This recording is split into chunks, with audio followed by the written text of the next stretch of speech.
Dan Anda masih kembali bersama kami di Prime Plus. Saya ke Mas Huda. Saya ingin memperdalam itu tadi soal ekonominya. Jadi artinya kalau Anda katakan Jakarta sebagai hub atau transit secara keuangannya, bahwa cipratannya atau salurannya tetap ke daerah-daerah lain, artinya orang Jakarta sendiri yang datang tadi itu malah tidak merasakan seharusnya perputarannya tadi. Ya, kalau kita lihat dengan yang datang itu adalah dengan pendidikan yang mohon maaf aja itu yang rendah, itu tidak akan mendapatkan sesuai dengan yang perputaran uang yang ada gitu kan. Dia pasti akan menikmati paling kalau kita lihat sangat kecil sekali. Yang menikmati di Jakarta yang tadi menengah ke atas, bukan menengah ke atas bahkan ke atas.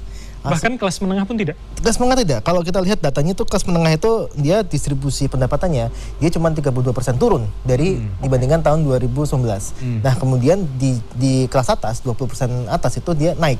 Artinya di sini ketika modal itu masuk ke Jakarta gitu kan, meskipun dia didistribusikan keluar, tentu aja mereka pasti akan mengendap ke 20% ini. Iya, setuju. Nah, inilah yang memang tadi karena kita tersier itu kan juga ada sisi jasa keuangan dan sebagainya. Nah masuk ke sini walaupun nanti tadi menyebar ke daerah gitu. Ya ini menarik ya. Siapa yang menikmati Jakarta?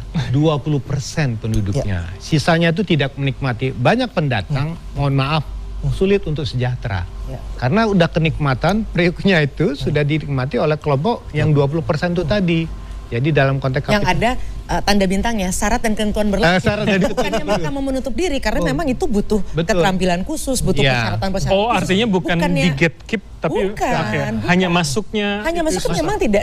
Jadi itu tadi dalam konteks ini kan ada proses seleksi. Ketika industri membuka, lapangan kerja sektor ekonomi terbuka, kan harus dipetakan sektor mana yang paling dominan dan menuntut keterampilan tinggi. Mohon maaf dari sisi income di Jakarta ini, yang sejahtera yang punya keterampilan tinggi, pendidikan lebih baik, untuk menciptakan lapangan kerja itu lebih luas.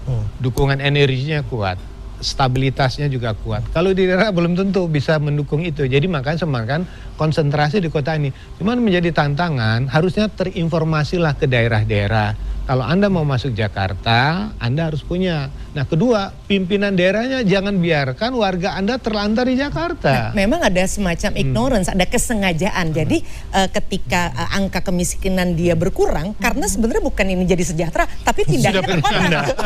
Yang kemudian dinikmati sekali oleh para pemimpin daerah tadi. Harusnya clear, KPI-nya pemimpin daerah juga harus kita pelototin betul, karena mereka adalah eksportir orang-orang tadi. Pun sebetulnya banyak kantor penghubung daerah di Jakarta begitu yang seharusnya kalau dengan logika Pak Yayat tadi juga bisa memantau. Iya, memantau. Jadi gini, persoalan urbanisasi itu ibarat kayak zombie, punya kepala, punya tidak tangan, tidak punya kaki.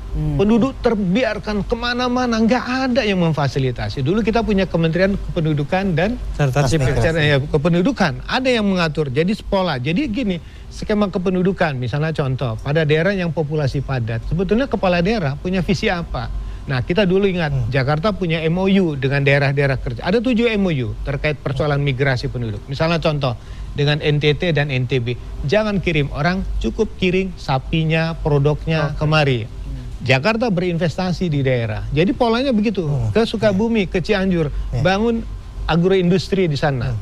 Olah di sana, kirim kemari hasilnya. Nah, pola kerjasama antar daerah itu yang belum berkembang. Karena satu, egonya terlalu tinggi. Jadi menurut saya sekarang kalau ada kebijakan investasi Jakarta bisa ditanamkan. Apa yang sekarang banyak dicari? Pangan, MBG misalnya kan. Orang butuh itu, dari mana disuplai?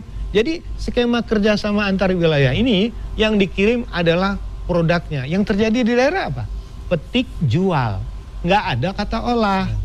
Nah akibatnya pengolahannya di Jakarta semua, ketariklah sumber dayanya kemari. Oh, yang seharusnya itu ada di daerah. Di daerah, jadi pengolahan itulah. Kata orang di daerah susah Pak, izinnya susah katanya kan. Banyak premannya. Banyak premannya, itu yang menjadi persoalan. Jadi kemudahan investasi, jadi penduduk datang karena di daerah tidak terbuka. Maka beban Jakarta, angka pengangguran berkurang karena pindah ke Jakarta misalnya kan. Justru yang menarik sekarang adalah bagaimana menciptakan potensi angkatan kerja yang bagus, lapangan kerja yang bagus ada di daerah.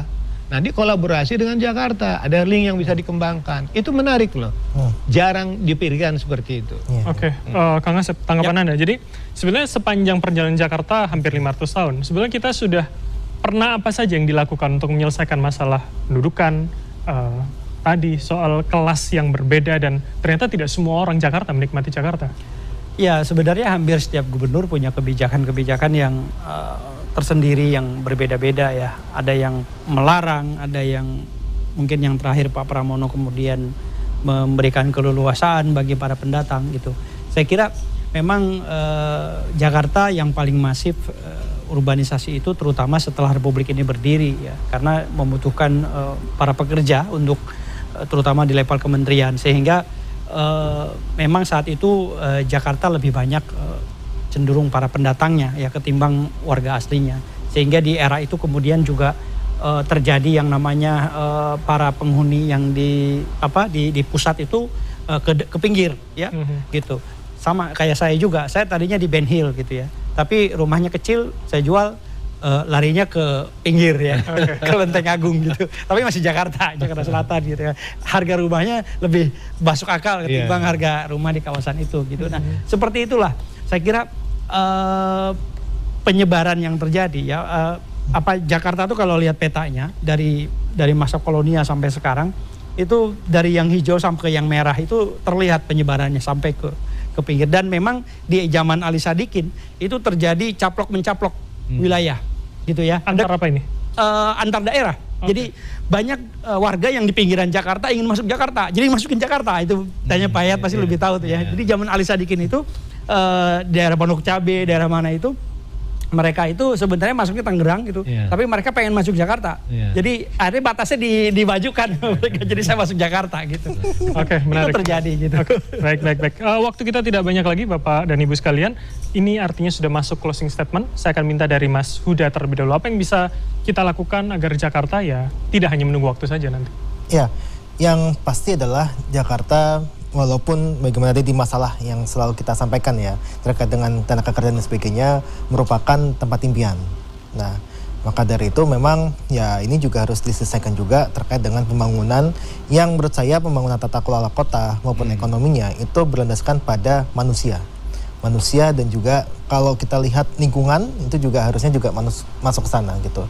Jadi pertumbuhan ekonomi walaupun memang tinggi, kita harus melihat dari sisi inklusivitas dan juga berkelanjutan. Nah, berkelanjutan inilah yang sebenarnya kita inginkan. Tidak hanya cuma 500 tahun untuk beberapa tahun ke depan, tapi juga kita inginnya Jakarta ini tumbuh inklusif selama 1000 tahun ataupun selama-lamanya, Mas. Oke, menarik, tumbuh inklusif ya. Mbak Devi, terakhir dari Anda. Ya, mari kita bangun Jakarta yang lebih banyak. Artinya kita percaya banyak daerah di Indonesia yang punya potensi yang sama, dan dengan itu akan mengembalikan keindonesiaan kita karena semua orang menjadi warga Nusantara, bukan hanya Jakarta. Oke, ini soal pemerataan artinya ya. Baik, Pak Yayat terakhir. Yang pertama gini, kalau kita melakukan migrasi atau melakukan perpindahan gitu, kemana tujuan kita, khususnya bagi Gen Z, harusnya sudah mulai mengukur dirinya. Kota mana dengan keterampilan dan kemampuan saya untuk memilih bermigran. Kan pertanyaannya, siapa sih yang sebetulnya melakukan migrasi ke Jakarta? Ada nggak data angkanya, keterampilannya? Kalau bagi generasi Jakarta sekarang, anak-anak sekarang dengan pendidikan makin bagus, informasi bagus, mereka keluar. Nah, jadi dengan demikian semua orang boleh memiliki pilihan yang terbaik buat dirinya. Jangan paksakan begitu masuk seperti jebakan Batman, masuk nggak bisa keluar. Kesejahteraan yang dibayangkan tidak seindah apa yang ada di media-media sosial itu. Saya kira itu. Mengukur diri ya. Mengukur diri menjadi satu hal penting. Oke, Kang Asep terakhir dari Anda. Saya kira urbanisasi ini memang persoalan yang pelik dan perlu kekuatan dari seorang gubernur untuk bisa menata kota dengan lebih baik.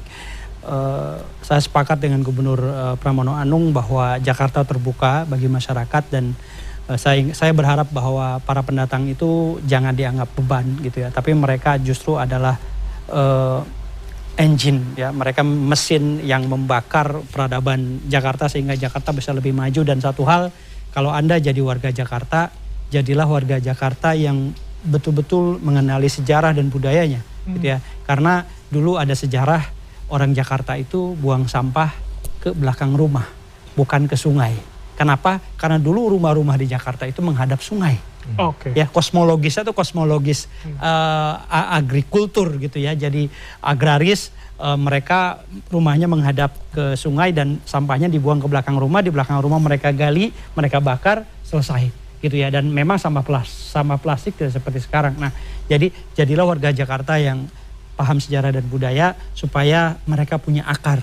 Ya, kenapa Jakarta penduduknya banyak yang tidak berakar? Ya karena tidak paham itu, tidak paham sejarah dan budayanya. Mereka tidak mengerti dan mungkin banyak di antara mereka yang cuma numpang, cari uang.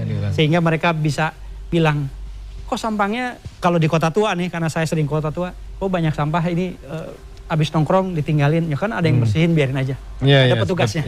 Kan mereka nggak punya sense of belonging. Nah, ini yang sebenarnya dibutuhkan oleh Jakarta. Oke, kembali ke akar menjadi jawabannya ya. Betul. Baik, terima kasih Kang Asep, Pak Yayat, Mbak Devi, dan juga Mas Huda. Tentu ini menjadi PR kita bersama, seperti kata Kang Asep tadi, jangan biarkan orang lain menyelesaikan.